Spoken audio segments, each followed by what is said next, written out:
Hello, everybody. And as I promised, we are back very, very fast. It was like a very happy coincidence. As soon as we were done with Tanya, we had the next interviewee showing up right away.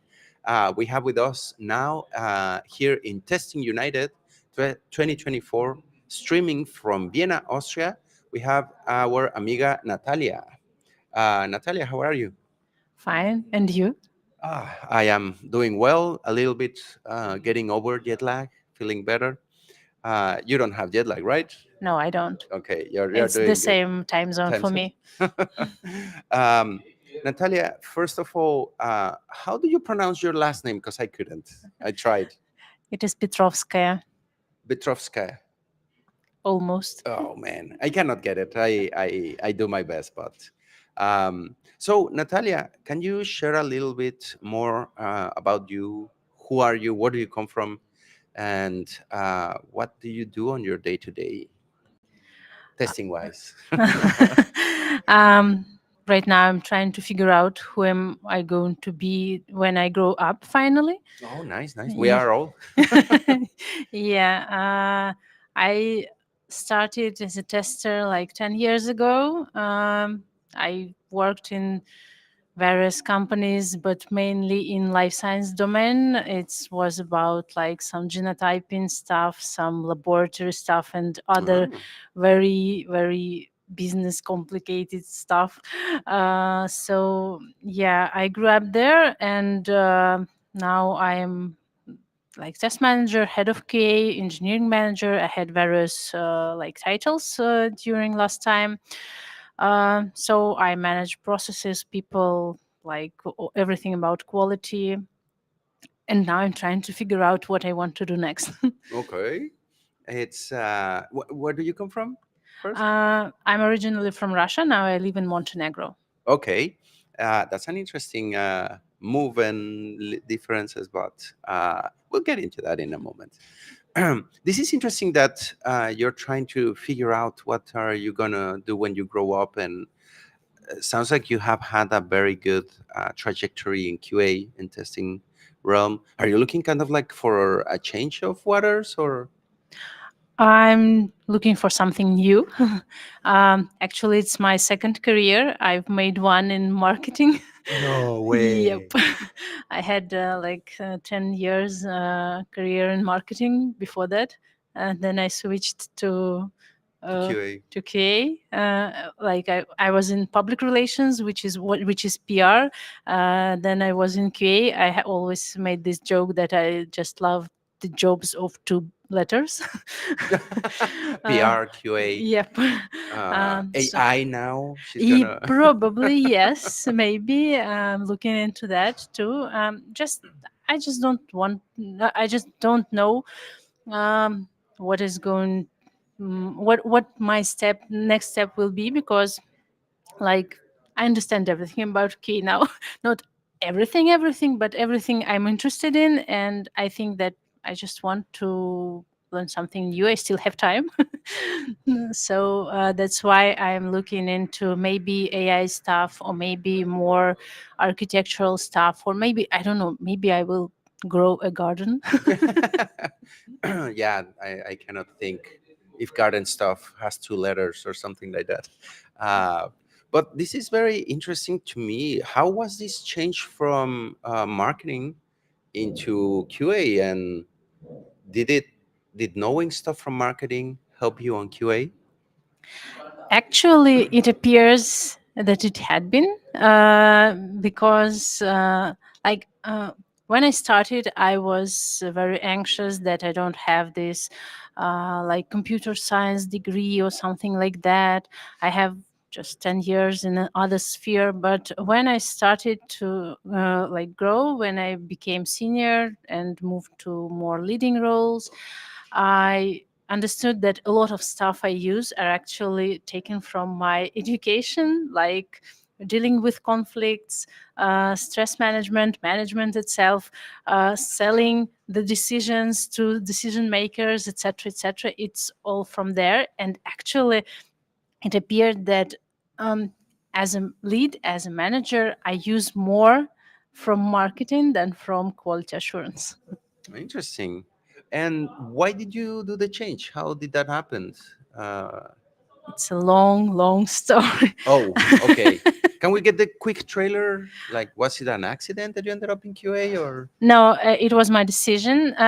I accidentally found myself in marketing actually because I didn't want to work there or study it. It was like some 16 years me decision. Okay, we all do those decisions. Yeah, I feel Yeah, you. and then I just stuck with it, and at some point of time I understood that I need to change something. I want to be happy at work, and I wasn't. So I tried to find out something, and friend of mine, he said that I would be a perfect tester. um, and as it happens, I really enjoyed it, and I was successful, and I really did a very fast career. Like I first time I became a test lead in just 8 months. Oh wow. Since I started as a junior QA engineer, because everyone who worked with me just like they left the company, and I was Oh, the only one. And they said, "Okay, you're a lead. You need to hire team and like prepare them on board, etc." I was okay. you Why gotta not? learn all these very quickly, Yeah, grow, and yeah. wow. But then I made a step back, and I mm, returned to engineering work for several years, and but leading was always behind the corner. Well, yeah, that's not something I like that perspective on leading from behind, like, because being a leader is not so much to be the superstar and get all the flashlights on you, and no, it's helping your team, right? It's like, and I'm sure that those are the elements that you were saying that paired up with what you knew on PR and marketing and all that, right? You are doing PR for your people, right? Or can you? Uh, Probably something. It is something like that. So you just understand the needs, like it is pretty marketing thing. You understand needs of your team, of other teams, of the like users or customers or whoever you work for, and you just try to figure out how to make these needs like work together, how to combine everything, how to bring win-win situations. So it is more more about like seeing the whole picture, understanding how the things are connected, who is influencing what, and why are we here, are all of us here, because sometimes it's really uh, for like I know a lot of talented engineers who are very concentrated on their tasks, like technical tasks, Mhm. to finish them, to make them perfect, to make this perfect code or perfect architecture or something like that. But uh, you need to also understand how it will be used, how it will work, and how you can do it in time and not in forever. So yeah, it is. I think it was with me from my all of my previous experience. It's not like specifically marketing stuff. It's more like I don't know, just Balancing up everything yeah, and just being on track with the final goal. yeah, that's very important because many teams and many places I have noticed that the teams do not have kind of the end goal in mind. They're just like the task, the task, the task, the task, and um, yeah, that doesn't go very pretty in general. Yeah. And I'm curious, how from all these activities did you ended up like deciding or thinking on doing talks or conferencing? Have you done this before? And Uh, what's the deal there? I I've done some talks. I'm not like super proficient in it, but I like it. So I'm too nervous No, no, actually. don't worry, don't No, worry. I mean when I'm talking, I'm too nervous. But in the end, I'm like, wow, I did it again. I started recently. I started like a couple of years ago, and I don't know. I feel like, wow, everyone is listening to me. What I'm saying is important, right? Yeah, yeah, yeah. But sometimes I find myself like, come on, why do you speak about that? Everyone knows it, everyone understands it. And when afterwards people come to me and say that it was helpful, they had some insights, etc., I was like, okay, it was not that obvious. It's, I don't know, I like this feeling probably that you can bring something. It's not just you do some small things in this small room and no one knows it, but you can like You're talk. bringing back to the world, right? Yeah, yeah, and you can talk about what you actually think. Sometimes it is not the stuff you can do uh, like at work, because you need to remember about the final goal, etc., etc., and you need to adjust even your, like, not opinion, but what do you say. You need to like filter something or soften it, but like at the conference you can just say it as it is. Be honest, yeah, yeah, and Yeah. that's really important because in the conferences, one of the presenters that we spoke to earlier is like, we're telling stories, and you want the real story, you want the real thing that is happening or that is going to happen. And I'm curious, how much does that align with your talk today? Again, I am cheating a little bit because Natalia's talk today was titled "Navigating Complexity: The Limits of AI in Advanced Software Testing." It's back there, so I'm just cheating. How does that connect with this experience that you say, like telling the truth and telling it how it is, with your talk? I The idea of this talk is to show that while AI is the thing now, and everyone is like, "Oh my God, AI! We need to bring it. We need to bring more AI. We need to develop some tools, etc., etc." I see a lot of anxiety in communities regarding like, we're going to be replaced. Everything will be done by AI, etc. Because like, we as testers are always like in the place like, we're not doing real work, we're not like bringing real value, we're not coding, we're not creating requirements, we're just checking. But I don't think that it's true, and I want people to understand which qualities do they actually have, and they can embrace these qualities to like feel more confident, to feel better about themselves. Because for sure some tasks will be like moved to AI at some point of view, maybe not this year, but like in some perspective. But there still will be a lot of stuff to do for humans. I don't think that AI would ever be able to understand the whole world, the whole context, the like how the things not are just expected to be, but intended to be. It is like a lot of hidden stuff, a lot of stuff you cannot even verbalize. And it's great to have this opportunity to talk to people, to give them some confidence, to provide some insights, provide on how you can actually develop the skills, and how these skills are already in use in their daily work. So I think it might be helpful to like bring this AI anxiety down. It's yeah, because most of the environments that you will see people, not only testers, many persons are worried that AI is going to leave them out of a work or replaced, which is true in some areas. But in testing, I agree with you. AI is like a tool, it potentiates us. But I'm curious, in your talk, you were talking about the limits of AI. What are these limits? What were the elements that you were exploring in your talk? I was speaking mainly about the lack of context, like the thing that AI doesn't understand how the things work in whole.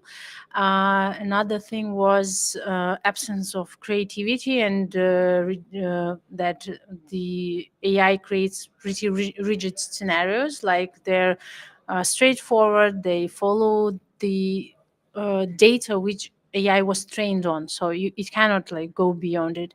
And another thing was like that AI cannot understand people, fully understand, or at least it can simulate it, but Give an interpretation accurately, yeah, right? yeah, but it won't be able to, you know, act as like a person, like a real person. So it would follow some instructions. Yes, it would simulate something based on pre-trained data, but uh, like I call it empathy driven testing. So you cannot expect it from AI tool at any point of time, because there's no such thing as empathy in like mathematical model. And this empathy, what is the principle? Why is it different, the empathy driven testing, than I don't know, test driven or any other driven thing? Actually, I invented this Yeah, yeah, yeah, yeah. I'm sure. term for this for the just for this presentation. I don't think it exists, but it just shows the idea that when we're testing, we're thinking about people who will use it.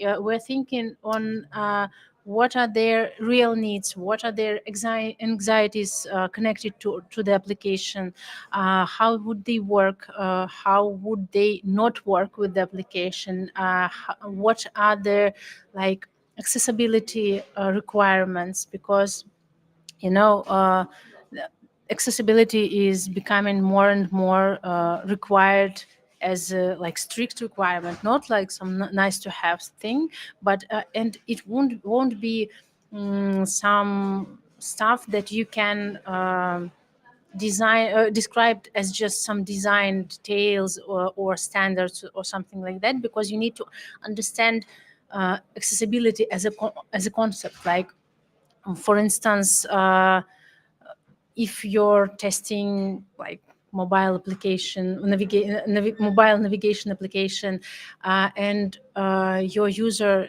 is not experienced in the area, you need to like guide them very thoroughly. You need to provide very clear instructions. It's not about accessibility like some disability friendly features. It's about accessibility in general, like how accessible your application for any like kind of users. And also thinking of accessibility brings this I'm may I may mix up this word in English because they're very Bring it on. I may be able to help. yeah, it is a cutting curb effect when you create so in the city design, Hmm. it is when you create this stuff instead Human centric no, design, no, no, or I mean this the road, uh huh, and there are these curbs between speed the bumps. yeah, no, no, no, not speed, between the road itself and the like sidewalk. Mm-hmm. There is some height, Yeah, yeah, yeah. and you can create some like stuff to Ramp, make something like that. I don't know how to call it I know actually. what you say, but I don't know the official name in English Yeah, either. I think it is called like cutting curb effect, Hmm. because it is like you make this curb cut, so you cut this curb. It is like it is becomes accessible for like Wheelchairs people, and yeah, stuff. for wheelchairs, but it is also beneficial for like bicycle riders, for people, Scooters, or yeah, even I would say on some of those regular people, like I don't know if it happens to you, but when I'm walking on the streets, unconsciously I get on those ramps. They are not for me, they're not. And I even get bothered when someone is standing there. I'm like, oh, I have to do the tiny step to go over the sidewalk. Is that on that line? Uh, I don't know that, but yeah, it's what I'm talking about. And the same stuff comes when you're creating applications. So if you think about uh, other people needs, like you create some disability friendly features like this flash. Uh, flashing on the phone when it's ringing for Mhm. people with hearing The issues. flashlight when Yeah, yeah, it yeah, yeah, blinks, yeah. yeah. A lot of people use it actually now. I see it anywhere, like some You're phone in a is restaurant blinking. and suddenly blah blah Yeah, blah yeah, blah, and yeah, you're like, what's going on? yeah. The person can hear. Yes, It's not a deaf person or blind or yes. whatever, but they activate it because it's also useful. Yes, yes, and it brings actually more value for various people. So when you when you create your tests using empathy, using like this variety of people who can work with the application, it brings more value for all of them, not for just some small group of people. It's very interesting because when you talk about that, I know that also it's fundamental in marketing. Know your audience, know what are their needs, Yeah. and what you are going to create or marketize. It's gonna be aimed at those needs. But it's not only like, as you mentioned, if someone is deaf and needs like a phone to flash or anything, but their personal needs. Who are you? Are you a kid? Are you old? Do you have like do you need glasses to kind of look it from afar? All those elements that if you don't pay attention to or know the context, I can see how AI may have a hard time checking on those, right? Yep. And do you recommend any things to mitigate that on AI or in general in QA? Um, Well, my basic recommendations here are just like work on your emotional intelligence. Think of people who are using your application. Think of on the ways the users are going to work with it, and also another thing which could like be a hidden effect here if you understand how people will use the application uh, and what their actual needs, you won't test features that are actually not that needed. You won't do a lot of excessive testing, and it brings us to sustainability, to more efficient using of resources, to reducing like all this power which is needed to run all these tests. So yeah, for sure, at some point, AI would be able to just run all and every one of tests. But would it be beneficial for the planet? Wow, that's another perspective that many do not think of. Because if you are just running a lot of automations just because of the automation and just because it looks fun, you are burning resources. And for the environment, as you say, nowadays when it's in the cloud and on data centers, yeah, it doesn't matter. I'm not running it here. No, but you're using energy. You are wasting it, Yeah. and that's not very eco-friendly. Yeah. This is really interesting, and I am very excited of what is going to be your next step, knowing that you already went through two careers, and sounds like you were successful in both and that you enjoyed it. And I see all the elements and benefits that you're getting from both of these. And departing from that point, would you give our audience a recommendation, some things that you would say like, because I know marketing and PR, because I know QA and quality in general, what would you tell the audience or words for posterity? I would say that it is a great pleasure actually to be human. I To get sometimes enjoy it. Yeah, but it is better than being AI. And do not forget that your brain has much more features than any tool, because these tools are created by human brains. And just put efforts into what is needed to be like evolved and developed, and adapt the technologies, adapt the approaches. Like everything is changing, but you need to adapt to these changes, but you still can use them for your own good. This is super important as well because it's funny how you open like appreciate being human or not.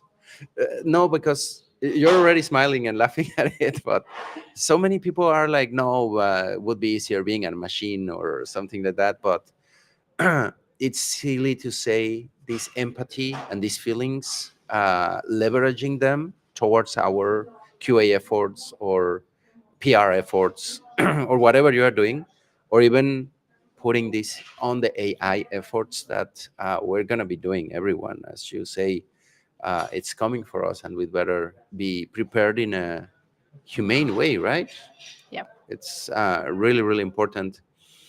Now, just to start, yeah, closing up a little bit, Natalia, do you have any feeling on, or have you identified your, what are you gonna be when you grow up, or No, no, I'm no still idea? no. I'm still in some, I don't know, limbo. Some options? Yeah, I don't want to talk about it actually Oh, because top it's secret. Then no, no, no. and It's not a secret, and just like today I'm going to be this, tomorrow I'm going to be that. It's like really I'm so I'm so not like sure in everything, in anything at this moment. So I'm trying to checking just what have is out there. fun. I have a lot of stuff related to quality assurance actually, because I have some mentoring sessions. I have still some consultancy tasks to do, and I have this. We have this community for people in QA who want self development, but self development with the care about themselves, not just self development by to run like everything, to learn everything, but just first of all to think about themselves. And I do it with my colleague, and it is really fun, and I like it. So I'm just concentrated on some small stuff when while I'm figuring out what will be the next huge step. I wouldn't say small stuff. So you are also helping a community. You are Yeah, also coaching. What do you have a name, or it's it just is called Zen Test. Gentest? Zen Test. Centest. Cool. And is this like a public community that you No, can? it is a closed one, like subscription mode, etc. Oh, is the audience able to subscribe and join it? um, I think so, but it is Russian speaking. Oh, I mean that's not Yeah, closing up. If anyone in the audience speaks Russian, you're very welcome. sure, sure. How can they find the community? They can contact me. We don't have like a site or public something Oh, for okay. now. It's like Fight Club. You just get through an invitation. Yeah. That's really cool. So now, for people to reach out and join this community, how can they get in touch with you? Uh, you can put my name in LinkedIn. Here is her name. You can check it out on screen. Any other means of contacting you, or just LinkedIn? I just don't use anything else, I think. Okay, the important stuff, LinkedIn here. Get in touch with Natalia and tell her, hey, I heard about this secret club that you have. I want to join it. In Russian, of course. Uh, Yeah. Rachiska? No. Российская Федерация, but how do you say Russian in Yeah. Russian? Yeah. Okay. I forgot the words, man. But yeah, if you want to join this secret club, this super elite community, It is not elite. It's just we're making it for like several months now, and we didn't figure out, do we need like a site or something like that. We're just using our like private connections. networks, Yeah. and Yeah. yeah, but that's fine. Uh, it's not public. That's why I'm saying it's elite. I'm just trying to make it sound more fancy, Okay. um, but it's important. Please join all these perspectives. You will get the help of someone really awesome that is giving talks and has lots of experience in multiple areas. Don't miss it out. And well, with that, I think, Natalia, I am gonna thank you very much. Спасибо.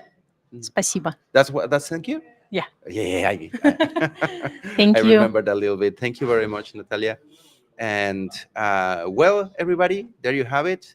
The surprises that we have today for Testing United 2024, reporting from Vienna, Austria. This is not over yet. We're going to have more guests and more fun, more knowledge, and lots of adventures today while we still have batteries. Because jet lag is tough a little bit. But for now, Natalia, thank you very much. Thank Спасибо. you. Thank you for inviting. No, it's such a pleasure. And everybody, take care, and we will see you in a moment. Adios. Adios, Natalia. Bye bye. How do you say adios in Russian? Пока. Пока? Пока. И